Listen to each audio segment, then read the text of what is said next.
നീണ്ട വാദപ്രതിവാദങ്ങൾക്കൊടുവിൽ 2013 ഓഗസ്റ്റിലാണ് മുല്ലപ്പെരിയാർ കേസിലെ വാദം അവസാനിച്ചത്. കേരളത്തിന്റെയും തമിഴ്നാടിന്റെയും വാദങ്ങൾ എഴുതി വാങ്ങുകയും ചെയ്തു.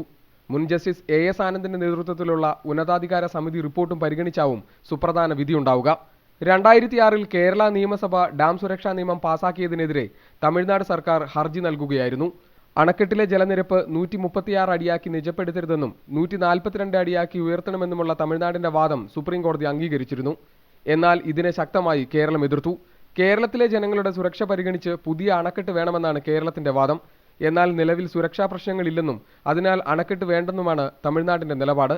ശാശ്വത പരിഹാരം എന്ന നിലയ്ക്ക് പുതിയ അണക്കെട്ടാകാമെന്ന് സുപ്രീം കോടതി നിയോഗിച്ച ഉന്നതാധികാര സമിതി റിപ്പോർട്ടും പറയുന്നു.